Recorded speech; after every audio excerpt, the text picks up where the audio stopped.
Hi travel buddies! Welcome to Eurodon Travel Buddies YouTube channel.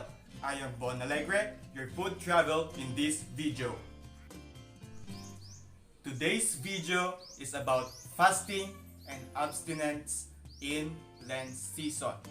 I'm going to answer the what's, when, who, and why in fasting and abstinence. So, let's go!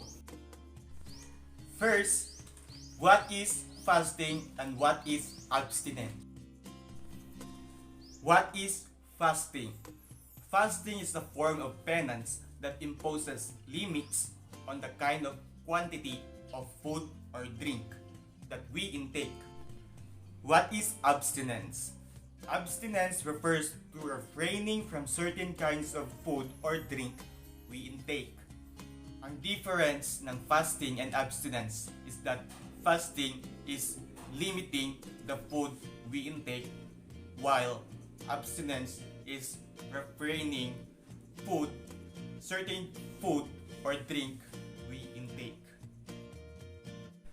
What is the law of fasting and the law of abstinence? In the law of fasting, in 1 day fasting, 1 regular meatless meal and 2 small meatless meal. So, to sum up, 3 meals in 1 day. But, you can decide on whether breakfast, lunch, and dinner where you will put the 1 regular meatless meal and the 2 small meatless meal. And, to add up, there is no snacks between meals in the law of fasting. While in the law of abstinence, no meat. Example, flesh and organs of mammals. But fish and shellfish are allowed. Next is when to fast or to abstain. Ash Wednesday and Friday of Passion of our Lord is the days of fasting and abstinence, while all of the Fridays in Lent are the days of abstinence. So it means Ash Wednesday and Friday of Passion of our Lord is the days of fasting and abstinence. You can decide whether you can fast or to abstain, while all in the Fridays in Lent are the days of abstinence. So it means all of the Fridays from Lent is the day of abstinence. Next is who should fast and abstain.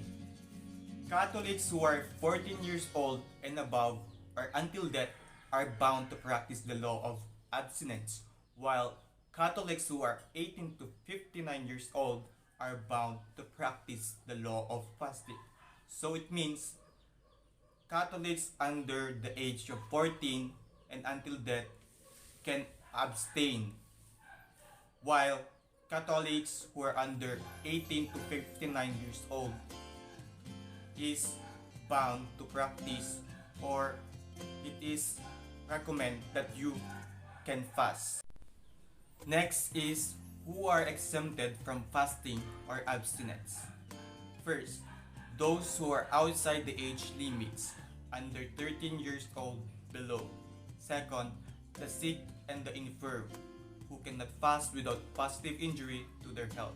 Example is diabetic person, the bedridden, and immobile. Third, those who suffer from mental health illness. Example, person suffering from eating disorders. 4. Pregnant or nursing woman, according to need for meat or nourishment. 5th, those who are suffering from extreme poverty. And the rest is bound to practice fasting and abstinence. Next and last, why do we need to fast or abstain? To restrain ourselves from food or money and give it to the less fortunate than ourselves.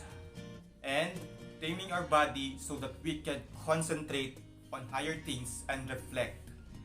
So it means that we need to fast or abstain to refrain ourselves from food and money so that we can keep the money to help other people and by refraining from eating, we can easily concentrate